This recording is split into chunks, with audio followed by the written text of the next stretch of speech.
안녕하세요, 여름애입니다. 오늘은 진짜 많이 이야기하셨던 오빠랑 어떻게 그렇게 사이가 좋냐고 물어보셨던 것에 대해서 이야기해보려고 해요. 오빠가 이번에 저랑 통화했던 그거 영상을 이렇게 만들었는데 저도 봤거든요. 근데 거기 밑에 댓글 보니까 이게 무슨 남매냐. 돈 받았다. 내 동생은 맨날 나한테 야 너라고 하는데 어떻게 이러냐. 그리고 또 어떤 분께서는 형이랑 싸웠는데 여태까지 화해도 못하고 지낸다. 이런 글을 봐서 제가 왜 오빠를 안 싫어하는지 이렇게 좀 영상을 찍어보려고 해요. 사실은 제가 주기적으로 오빠한테 돈을 받지 않습니다.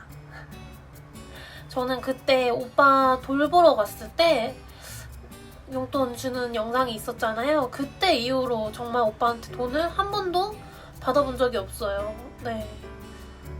이거에 대해서는 왜 오빠가 돈을 잘 버는데 오빠한테 돈을 안 받는지 그거에 대해서는 다음에 얘기할 수 있는 시간이 있으면 좋을 것 같아요. 근데 오늘은 제가 왜 오빠를 안 싫어하는지에 대해서 한번 이야기해 볼게요. 첫 번째는 배울 점이 있어서 좋았어요. 일단 오빠랑 저랑 2살 차이 나다 보니까 이제 초등학교, 중학교, 고등학교가 좀 겹치고 놀이하는 문화가 비슷하단 말이에요. 둘이서 놀이하는 경우가 많았는데 이제 초등학교 때는 공기놀이라든지 원카드라든지 이런 놀이 많이 하잖아요.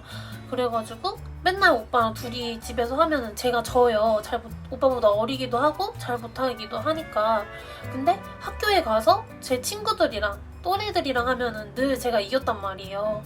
오빠랑 연습을 막 해가지고 그럼 애들이 막 와 너 잘한다 막 이렇게 칭찬해주고 이러니까 오빠랑 노는 게 이제 재밌는 거예요. 이렇게 놀이하는 것도 배우고 당시에 수학을 잘했어가지고 모르는 거 있으면 오빠가 알려주기도 했고 공부적으로도 아니면은 또 학교에서 오빠가 새로 배운 거 있으면 유진아 일로 와봐 이러면서 이제 옆에다 앉혀놓고 맨날 이렇게 얘기하고 그랬었거든요. 그래서 저는 그런 것도 오빠한테 배울 점이 있었던 것도 좋았던 것 같아요. 두 번째는 이름을 불러줘요. 저도 댓글 보거나 친구들 얘기 들어보면 남매들 사이에서는 동생이 윗사람한테 야 너 하는 경우가 많다고 알고 있어요. 근데 오빠도 그게 신기했는지 제가 자꾸 오빠한테 오빠라고 부르는 게 신기했는지 어느 날 와서 물어보더라고요. 야, 내 친구들은 다 동생이 위에 형아들한테 야, 너 이러는데 너는 왜 나한테 오빠라고 부르냐 이렇게 오빠도 물어본 적이 있더라고요. 근데 이제 이름이 진짜 중요한 거거든요. 저도 아이들 가르칠 때 진짜 무슨 일 있지 않는 이상 야 너 이렇게 아이들한테도 안 불러요. 이름이 진짜 중요한 거기 때문에 그 이름은 나를 대표하는 거고 그리고 약간 나를 존중해주는 그런 게 엄청 담겨있단 말이에요. 그래서 현수막에 우리 동네 자랑 누구 얼굴 같은 거 안 걸려 있어도 내 이름 하나 이렇게 걸려 있으면 되게 뿌듯해하고 그러잖아요. 그래서 나를 대표하는 게 이름이고 그리고 다들 이런 경험 있을 거예요. 학창 시절에 막 애들이 시끄럽게 떠들 때 선생님이 야 3반 너네 왜 이렇게 떠들어? 이렇게 얘기하다가 갑자기 김철수 지금 장난해? 이렇게 내 이름이 갑자기 불리면 막 얼굴이 빨개지고 뭔가 수치스럽고 이런 느낌을 받아본 적이 한 번씩은 다 있을 거예요. 그만큼 이름이란 게 되게 존중되는 그런 거거든요. 처음부터 지금까지 끝까지 오빠라고만 부른 건 아니었어요. 저도 이제 초등학교 저학년 때 오빠랑 싸우다가 야! 이렇게 한번 소리를 쳤던 적이 있거든요. 근데 오빠가 야? 너 지금 오빠한테 야라 그랬냐? 이러는 거예요. 그래서 야! 이랬어요. 그랬더니 오빠가 너 한 번만 더 야라고 하면 맞는다 이러는 거예요. 근데 이제 또 오기가 있잖아요. 초등학생이 오기. 그래가지고 그래 때려봐 야! 이랬단 말이에요. 근데 이제 그 이후에 진짜 돌이킬 수 없는 강을 건넌 거죠. 그래서 그 이후에는 오빠한테 야라고 불러본 적이 없거든요. 너무 많이 이번 다시는 까불지 말아야겠다 이런 생각이 있었는데 이제 좀 커서 보니까 오빠도 저한테 되게 야라든지 너라든지 이런 말을 하기보다는 유진아 이렇게 불러주고, 방송에서도 보거나 오빠가 다른 사람한테 제 얘기를 할 때 늘 우리 동생, 내 동생 유진이 이렇게 말을 해준단 말이에요. 김미경 강사님은 회사를 운영하는 유진아. 이유가 오빠가 저를 이렇게 먼저 존중해주고 먼저 이렇게 이름 불러주는데 제가 굳이 막 거기 반기를 들어서 야라고 부를 필요는 없어가지고 오빠라고 상현이 오빠 이렇게 부르고 있어요.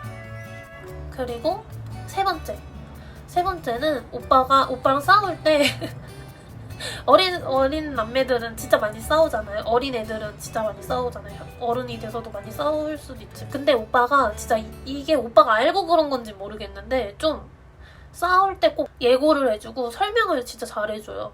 그러니까 제가 자꾸 오빠한테 선을 넘는 거예요. 선 넘는 장난을 많이 치는 거예요. 뭐 오빠도 저한테 장난칠 때도 많지만, 그러면 이제 오빠가 보기에는 이제 그만해야 될 것 같은데 이런 생각이 들 때 오빠가 저한테 너 야, 그만해 이렇게 한번 말하고, 또 두 번째 너 계속 그러면 나 진짜 기분 나쁘다 그만해 이렇게 얘기를 해요. 근데 이제 내가 너무 신나고 재밌으니까 정신 못 차리고 계속 까불면 세 번째 때 너 진짜 한 번만 더 하면 너 맞는다, 내가 말했다 이렇게 얘기를 한단 말이에요. 그럼 이제 네 저도 이제 오빠 하지 말라고 했는데 계속해서 맞았으니까 뭐 그거에 대해서 뒤끝은 없죠. 이제 의견 충돌이 됐을 때의 경우도 있잖아요. 예를 들어 오빠랑 같이 이제 슈퍼 컴보이 하는데 요시 게임 하는 걸 좋아했고 오빠는 슈퍼마리오 카트 하는 걸 좋아했단 말이에요. 요시 해달라고 이렇게 부탁을 한단 말이에요, 오빠한테. 그러면 오빠는 그래도 카트를 하고 싶으니까 알았어 그럼 요시 10판 하고 카트 하자 이렇게 약속을 해요. 근데 이제 10판 했는데 막 제가 너무 아쉬운 거죠. 10판만 한 게. 그럴 때 이제 억지를 부리기 시작해요. 아 오빠 한 판만 더 하자 이렇게 얘기를 해요. 그럼 오빠가 아까 약속하지 않았냐, 시작하기 전에 약속하지 않았냐 그렇게 얘기를 하는데, 이제 또 제가 짜증나게 언제? 이러는 거. 이제 언제? 이렇게 얘기하죠. 오빠가 아 진짜 약속했잖아 이렇게 얘기를 하면 내가 몇 시 몇 분 몇 초에 이제 초등학생이니까 몇 시 몇 분 몇 초에 이렇게 얘기를 해요. 그 오빠가 근데 한두 번 당한 게 아니니까 이제 너 3시 13분 58초에 그렇게 얘기했다 이렇게 얘기를 하는 거예요. 그럼 이제 내가 뭐? 이제 오빠가 약속이니까 지켜야지 이렇게 또 설명을 해줘요. 내가 봐도 진짜 그냥 짜증나라고 얘기한 건데 초딩이니까 왜? 뭐? 이래요. 그러면 약속했으니까 지켜야지. 그럼 내가 왜 약속을 지켜야 되는데? 이러면 약속을 지켜야 다음에 네 말을 믿어주지. 이러면 왜? 너 진짜 한 번만 더 왜라 그러면 맞는다. 이제 내가 봐도 돌이켜 생각해보면 맞을 만한 행동을 했고 짜증나게 했고, 근데 오빠가 짜증이 났을 텐데도 이렇게 늘 이유를 설명을 잘 해줬어요.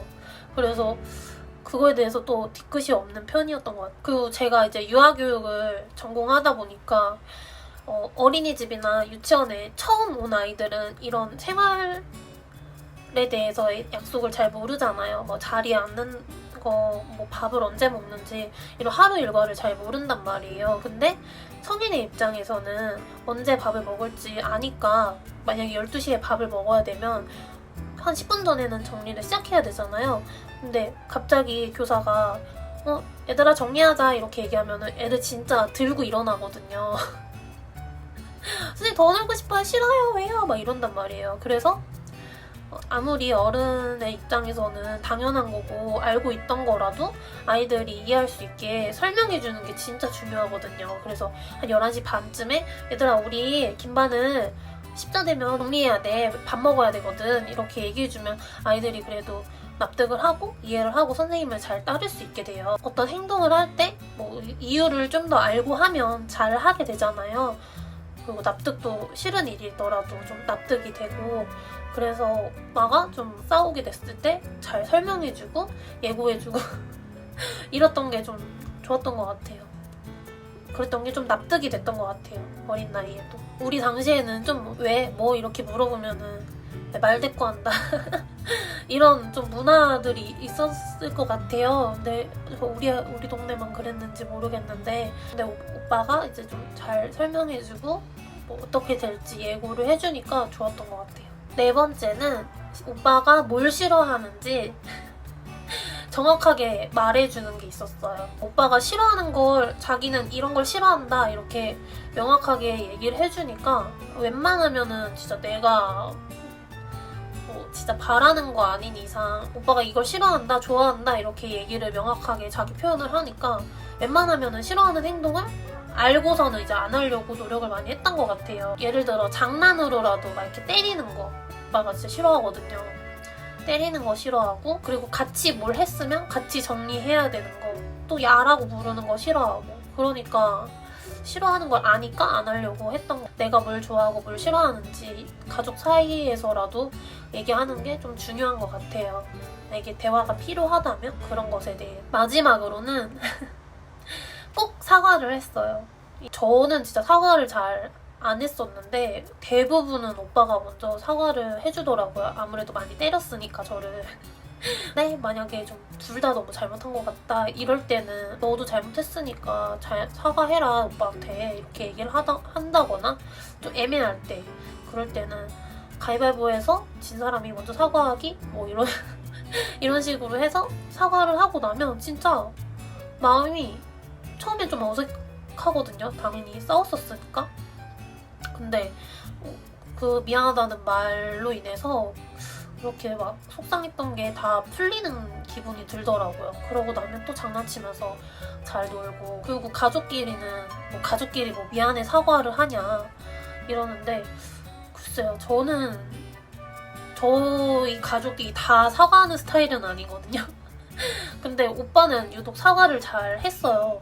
그래가지고 오빠가 그렇게 사과를 하면은 오히려 저도 미안한 마음이 생기고 나도 오빠한테 더 잘해줘야겠다 이런 생각이 드니까 사과도 좀 중요한 것 같아요. 가족 관계에 있어서라도. 그래서 영상을 마무리를 하자면 오빠랑 처음부터 막 오라버니 이거 좀 드셔보셔와요.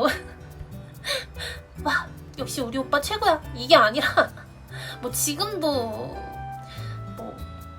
네 그냥 적당한 남매 사이인 것 같고 안 싸우고 이런 건 아니었지만 좀 오빠 덕분에 좀 화해도 잘하고 사과도 잘 했던 것 같다. 그 유년기에. 그리고 요즘에는 뭐 서로 너무 바쁘고 뭐 같이 살고 있지 않으니까 더 좀 사이가 틀어지지 않는 것 같아요. 제 영상이 조금이나마 도움이 됐으면 좋겠고, 만약에 좀 내가 동생이랑 사이가 안 좋다 그럴 때 좀 약간 조금 솔직히 동생의 입장으로서는 오빠나 그 위에 형제가 먼저 손을 내밀어주면 더 이렇게 좀 좋을 것 같아요. 그래도 너무 성인이 됐을 때는 뭐 그런 게 뭐가 있겠냐 싶지만 그때 내가 미안했다 이렇게 먼저 사과를 하면 지금이나마 다시 사이가 나아질 수도 있지 않을까. 그런 얘기를 하면서 나는 뭐 너가 이렇게 하는 게 솔직히 싫었다. 좀 조심해줬으면 좋겠다. 이런 얘기도 같이 나누면서 서로 별로 싫어하는 행동을 조심할 수 있게, 아예 이제 한 번에 바뀌진 않겠지만 조심하게 되면은 좋지 않을까. 한번 용기 내보시라고 응원해드리고 싶어요. 제 이야기가 도움이 되었으면 좋겠습니다. 그리고 온전히 이거는 저의 오빠의 얘기를 듣지 못하고 제 입장에서만 이야기하는 거예요. 그래서 그러면 우리 다음에 만나요. 안녕.